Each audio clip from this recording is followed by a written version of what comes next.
with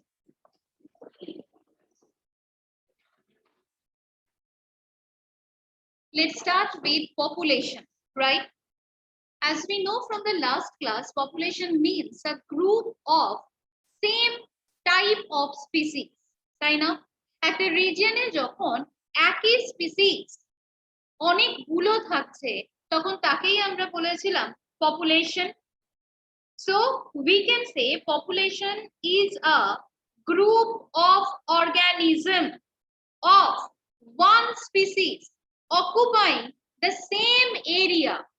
একটা নির্দিষ্ট অঞ্চলে একটাই স্পিসিসের অনেকগুলো মেম্বার যখন সার্ভাইভ করছে থাকছে যখন তখন তাকেই আমরা বলেছিলাম পপুলেশন।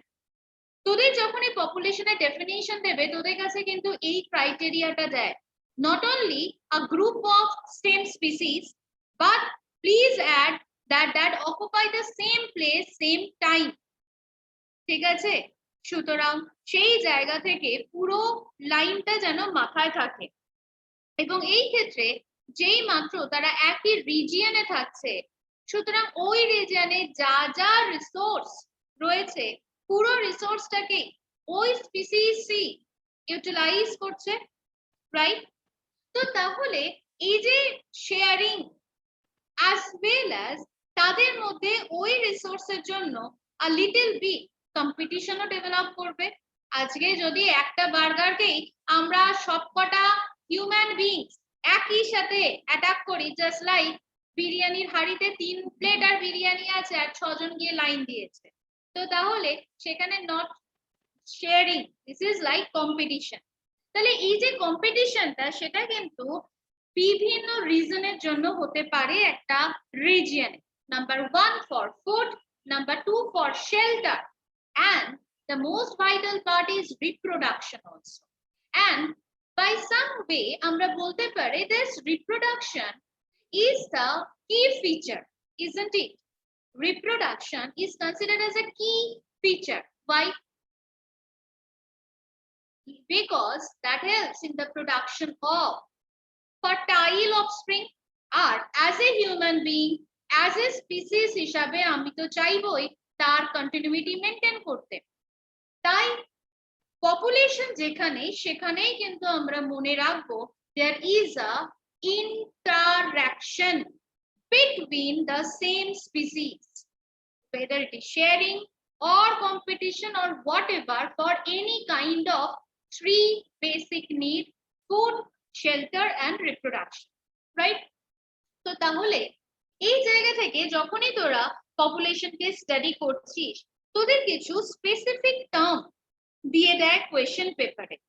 আমরা প্রথমে সেই টার্মগুলোকে ডিল করব। নাম্বার 1 ফার্স্ট টার্ম হিসাবে আমরা রাখছি team, DEME, team, right? Team means what? Do you know what is team? Team means the local population. প্রত্যেকটা অঞ্চলে কিছু লোকাল স্পিসিস গ্রো করে।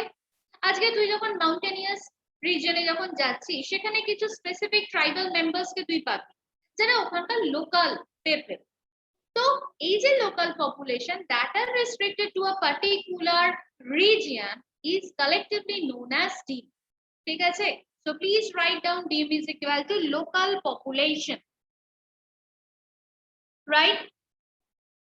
The second term, and one more point, these terms are not in your NCERT but from this term questions are developed. The second term is meta population. Meta population. Please write down the definition first. Meta population means the whole state of local population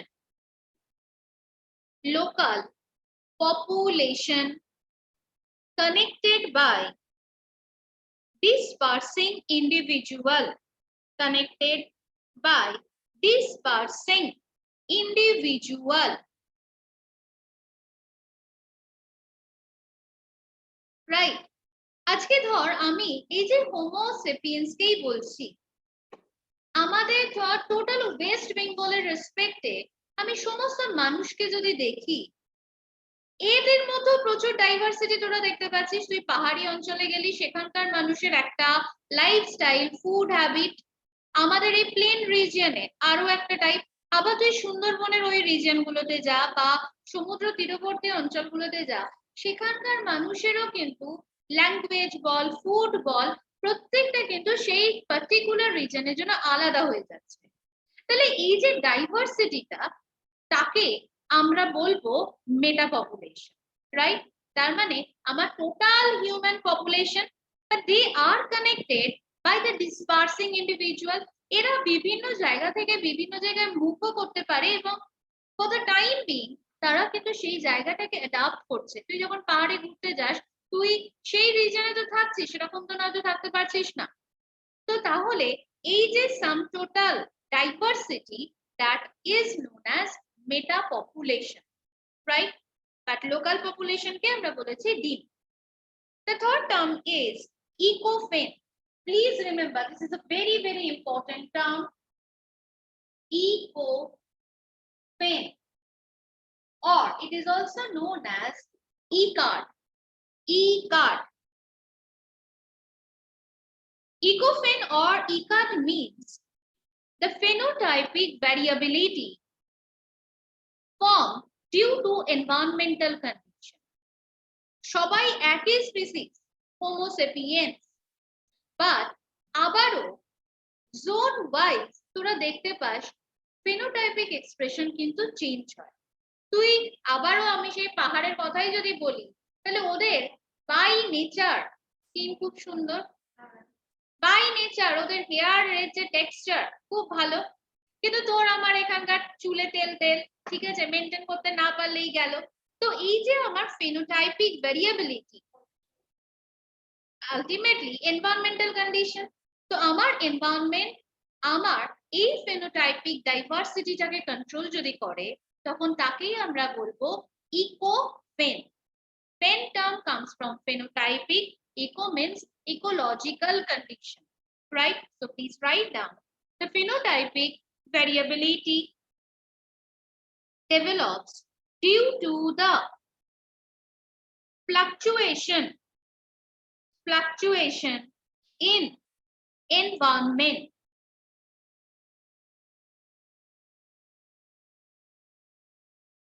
Next one. The fourth type is ecotype. Ecotype. Ecotype কাকে বলবো না, কোনো একটা population যে রিজিয়নে ছিল, এখন সে ওই রিজিয়নটাকে change করে অন্য রিজিয়নে চলে গেছে, রাইট? তাহলে যখনই এই একটা পপুলেশন একটা রিজিয়ন থেকে অন্য রিজিয়নে যাচ্ছে, তখন তার মধ্যে কিছু জিনোটাইপিক অ্যাডাপ্টিবিলিটি গ্রো করে, রাইট? তাহলে ওই যে genetic adaptability, that are collectively known as ecotype. তাহলে একদম ছোট্ট ছোট্ট সিঙ্গেল ওয়ার্ড আমি বলছি, তার মানে সিঙ্গেল বা 2 to 3 ওয়ার্ডে বলছি, ঠিক এটাই তোদের কোয়েশ্চেন পেপারের অপশনে তোরা পেয়ে যাবে। ইকোটাইপের ওখানে লিখে রাখ, genotypic adaptability of a population.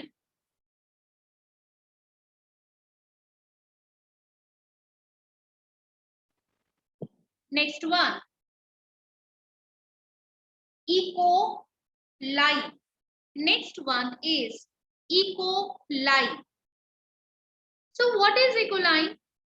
Ecoline মানে আমরা বলবো দুটো ডিফারেন্ট ইকোসিস্টেমের যে মার্জিন লাইন, তাকে আমরা বলছি ইকোলাইন। লাইক তুই বলছিস যে এস্চুয়ারি, সেখানে কি হয়, রিভার আর সি এসে মিট করছে, তাহলে এই যে মার্জ লাইনটা দুটো ডিফারেন্ট হ্যাবিট্যাটে, তাকেই আমরা বললাম ইকোলাইন। এন্ড প্লিজ রিমেম্বার, এই ইকোলাইনে স্পিসিস ডাইভার্সিটি কিন্তু সবথেকে বেশি। অবশ্যই এইখানে ইকোলাইন আর ইকোটনটা এই একই টাইপের, রাইট? সো তাহলে ওখানে লেখ the intermediate form between two ecotype or two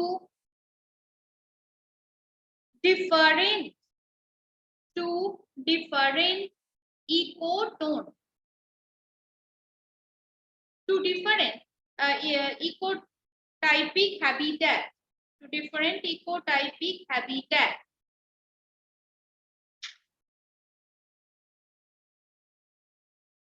হলো?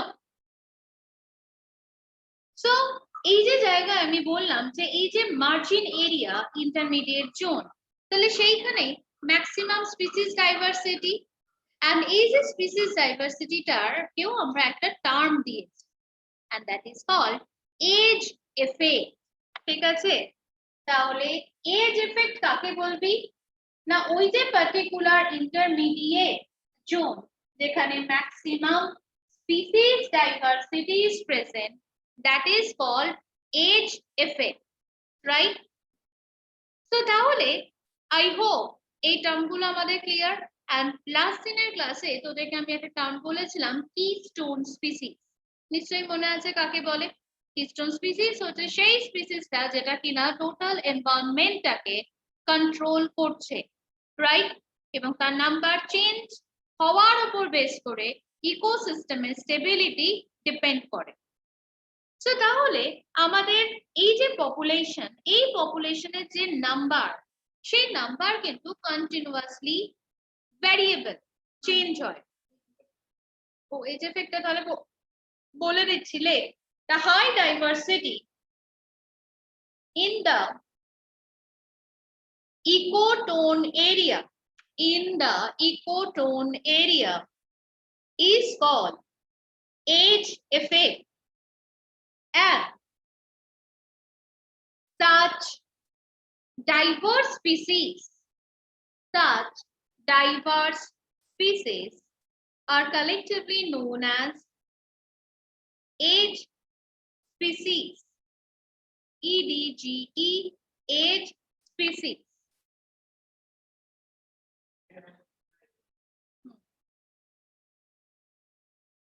So তাহলে আমাদের এই যে পপুলেশন, এই পপুলেশনের আমাদের নেক্সট যে পার্টটা আমরা স্টাডি করব, that is population attributes.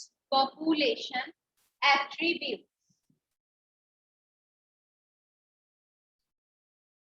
That means আমার এই যে পপুলেশন, তো সেই পপুলেশনের যে চেঞ্জ নাম্বারটা হচ্ছে সেটা বাড়তেও পারে বা কমতেও পারে, এবং সেইটা কি কি কারণের উপর বেস করে হয় সেটাই এখন আমরা দেখছি। দেখ আমাদের এনসিইআরটি-তে রয়েছে আমাদের পপুলেশনের নাম্বার চেঞ্জ হতে পারে on the basis of birth rate, on the basis of birth rate or natality, তাই না? তোরা জানিস ন্যাটালিটি মানে আমার বার্থ রেট, অর্থাৎ কি না আমার একটা নির্দিষ্ট সময় একটা নির্দিষ্ট অঞ্চলে কতজন স্পিসিস এর বার্থ হলো, আমি অলওয়েজ এখানে হিউম্যানের রেসপেক্টেই কিন্তু বলবো। সুতরাং তাকে আমরা বলবো তার birth rate or natality, right? Like তোদের এনসিইআরটি তে দেখবি একটা এক্সাম্পল বলছে যে if in a pond there are 20 lotus plant last year and thorough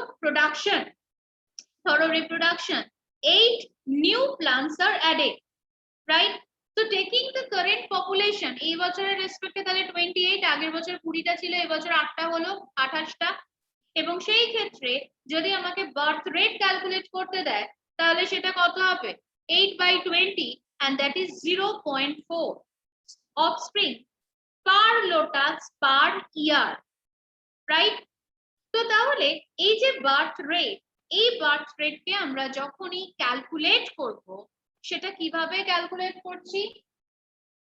del n by n del t, তাই না? এখানে n হচ্ছে নাম্বার অফ নিউবর্ন, t হচ্ছে আমার টাইম, এবং সেই টাইমের রেসপেক্টে আমি কিন্তু তাকে ক্যালকুলেট করেছি। হ্যাঁ, তো আমার এই যে ফরমেশনটা, এই ফরমেশনে কোনো বছর এই বার্থ রেটটা কোনো বছরই স্ট্যাটিক নয়, কোন কোনো বছর বাড়তেও পারে, কোনো বছর কমতেও পারে। সুতরাং সেটার উপর বেস করে স্পিসিস নাম্বারও কিন্তু ভ্যারিয়েবল হবে। সেকেন্ড অ্যাট্রিবিউট হিসাবে আমরা রাখবো ডেথ রেট, তোরা জানিস, or mortality। এবং আবারও একটা পার্টিকুলার টাইমে একটা পার্টিকুলার রিজিয়নে কতজন অর্গানিজমস বা স্পিসিসের ডেথ হলো তাকেই আমরা বলছি তার মর্টালিটি। সাপোজ একটা পপুলেশনে 20টা মানুষ ছিল, বাট তার পরের বছর সেই পপুলেশনেরই যদি 4 জন মানুষের মৃত্যু হয়, তাহলে সেকেন্ড ইয়ারে তার পপুলেশন নাম্বার 16, তাহলে তার রেসপেক্টে তার ডেথ রেটকে আমরা ক্যালকুলেট করতে পারবো। এবং এই কারণেই দেখ তোদের এই যে পপুলেশনের এই দুটো ফ্যাক্টর কিন্তু এই পপুলেশনে এই যে দুটো ফ্যাক্টর, এই দুটো ফ্যাক্টর কিন্তু কখনোই স্ট্যাটিক নয়, রাইট? এটা অলওয়েজ ভ্যারিয়েবল। সো এরপর দেখ আমরা চলে যাচ্ছি third factor, and that is sex ratio. That is also the vital factor. তার কারণ একটা পপুলেশন স্টেবিলিটির জন্য মেল অ্যাজ ওয়েল অ্যাজ ফিমেলের একটা সেক্স রেশিও স্টেবল হওয়া দরকার। কোন পপুলেশনে শুধুমাত্র যদি ফিমেল নাম্বার ইনক্রিজ করে বা মেল নাম্বার ইনক্রিজ করে, পপুলেশন উইল বি আনস্টেবল। সুতরাং this is a very vital factor, right?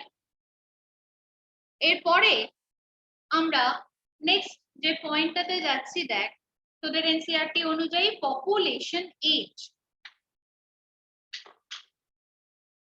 অর্থাৎ কিনা আমার এই যে পপুলেশন, সেই পপুলেশনের যে মেম্বাররা রয়েছে সেই মেম্বারদের রিপ্রোডাক্টিভ ক্যাপাবিলিটির উপর বেস করে আমরা ডিভাইড করছি। এবং সেখানে যখন তোরা ডিভাইড করিস তাকে 3টে স্টেজে আমরা ডিভাইড করে থাকি। Number 1 pre reproductive stage, second one reproductive stage, and the third one is post reproductive stage। এবং এই স্টেজের উপর বেস করে আমরা পপুলেশনের মেম্বারদেরকে যখন অ্যারেঞ্জ করি আমরা ডিফারেন্ট টাইপের গ্রাফ পেয়ে থাকি, রাইট? তো আমি প্রথমে যে এজটাকে রেসপেক্টে আমরা পড়ছি, ফার্স্ট আমরা বলছি pre reproductive age, pre reproductive age. Second one is reproductive age, and the third one is post reproductive age। Pre reproductive age মানে তোরা জানিস যে এরা এখনো অবধি রিপ্রোডাক্টিভলি ক্যাপাবল নয়, বাট রিপ্রোডাক্টিভ মানে রিপ্রোডাক্টিভ ক্যাপাবিলিটি সে গেইন করেছে, and now the male and the female body reproductively mature। But post reproductive মানে সেখানে একটা পার্টিকুলার এজের পর আমরা জানি ফিমেল বডিতে আফটার মেনোপজ রিপ্রোডাক্টিভলি ইনক্যাপাবল, মেল বডির ক্ষেত্রেও একটা সার্টেন স্টেজ আছে যেখানে সে রিপ্রোডাক্টিভলি ইনক্যাপাবল। তো তাহলে এই যে 3টে এজ, এই 3টে এজকে যখন আমরা পপুলেশনের মেম্বারদের উপর বেস করে অ্যারেঞ্জ করছি, দেখ আমাদের এনসিইআরটি অনুযায়ী 3 রকমের গ্রাফ বা 3 রকমের পিরামিড লাইক ওরিয়েন্টেশন তোরা পাচ্ছিস। তো এট দ্য ফার্স্ট যে ওরিয়েন্টেশনটা সেখানে দেখ তোরা পেয়েছিস ট্রায়াঙ্গুলার, রাইট, পিরামিড। দেন তোরা পেয়েছিস bell shape pyramid, and the third one is urn shaped pyramid, right? So আমি ট্রায়াঙ্গুলার পিরামিডের ক্ষেত্রে তোদের এনসিইআরটি ডায়াগ্রামটাতে দেখ ট্রায়াঙ্গুলার পিরামিডের ক্ষেত্রে যে রিপ্রেজেন্টেশনটা তোরা পাচ্ছিস সেখানে প্রি রিপ্রোডাক্টিভ পপুলেশন অনেক বেশি নম্বরে, broad base occupied by the pre reproductive stage, তাই না? তার উপরে রয়েছে রিপ্রোডাক্টিভ মেম্বার্স, এন্ড একদম টপমোস্ট পজিশনে বসে রয়েছে পোস্ট রিপ্রোডাক্টিভ। তো তাহলে এটার উপর বেস করে this is the first member যাদেরকে আমরা বলছি প্রি রিপ্রোডাক্টিভ, তার উপরে রিপ্রোডাক্টিভ,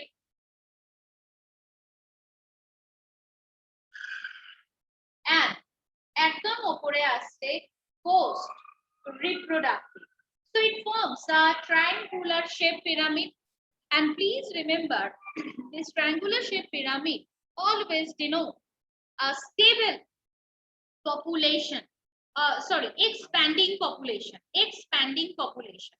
তার কারণ আমাদের এই জায়গা থেকে প্রি রিপ্রোডাক্টিভ স্টেজে যারা আছে তারা আবারও রিপ্রোডাক্টিভলি ক্যাপাবল হবে, তারাও রিপ্রোডাকশনের মাধ্যমে এগেন নিউ স্পিসিস ফরমেশন করাবে, নতুন মেম্বার অ্যাড করবে। তো ট্রায়াঙ্গুলার এই যে pyramid, triangular pyramid always denotes expanding population. Please point out that term, expanding population, right? But যেই মাত্র আমরা বেল শেপ পিরামিড দেখছি এবং সেখানে মোটামুটি ভাবে আমরা কি বলে থাকি, তোদের ডায়াগ্রামটাতেও দেখ, একটা সার্টেন এজে pre reproductive and reproductive individuals এর মধ্যে খুব স্লাইট একটা মার্জিন রয়েছে, তাই না? and এই ক্ষেত্রে এই যে population, that population is considered as a mature population or stable population, as there is no such increase or decrease in its size, right? সুতরাং আমাদের যে বেল শেপ সেকেন্ড যে কার্ভটা তোরা পাচ্ছিস পিরামিডের, তো সেই bell shape pyramid always denote stable population, right? আমি এটা ড্র করলাম না আর। and যে থার্ড টাইপের যে পিরামিডটা তোদের বইতে আছে, that is called urn shape, এবং এই যে urn shape-এ তোরা দেখেছিলিস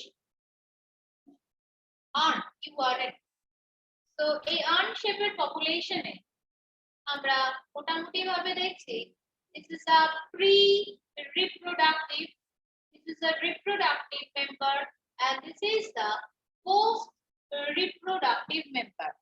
So it forms like this, তাই না? মাঝখানটা ব্রড বেস বা দুটো আপার part and lower part is narrow, and এই ক্ষেত্রে আমরা কিন্তু বলে থাকি that population is declining population. তার কারণ এদের নাম্বারটা এতটাই কম, এই নাম্বারটা রিপ্রোডাক্টিভ এজ এর মেম্বাররা যেই মাত্র পোস্ট রিপ্রোডাক্টিভ স্টেজে চলে যাচ্ছে সেই তুলনা বার্থ রেট ইনক্রিজ করছে না, পপুলেশনে যেটা অপটিমাম হওয়ার কথা ছিল সেই তুলনায় বার্থ রেট ইনক্রিজ করেনি, ন্যাচারালি পপুলেশনের নাম্বার ডিক্রিজ করবে, বিকজ এই যে পোস্ট রিপ্রোডাক্টিভ স্টেজে যারা আছে তাদেরও আবার ততক্ষণে ডেথ রেট ইনক্রিজ করে গেছে। সুতরাং সেই ক্ষেত্রে একে তখন আমরা বললাম declining population, declining population, right? So তাহলে আমরা তিনটে ফর্ম পেলাম। ফার্স্ট ওয়ান ইজ পিরামিড, মানে triangular pyramid, and that denotes expanding population. Second one, bell shaped stable population, and the third one is urn shape, URN, and that denotes the declining population. Clear? Now এরপর তোদের NCERT অনুযায়ী তোরা একটা term পাচ্ছিস population density, তাই না? পাচ্ছিস তো? পপুলেশন ডেনসিটি, পপুলেশন ডেনসিটি কাকে বলে?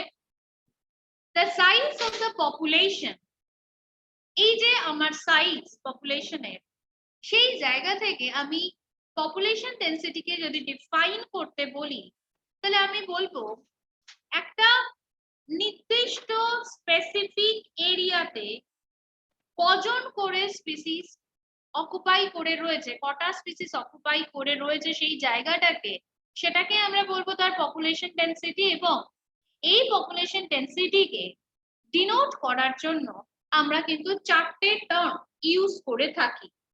সো আমরা খাতাতে না, মানে ওটা হচ্ছে the number of species present in per capita region in a per time,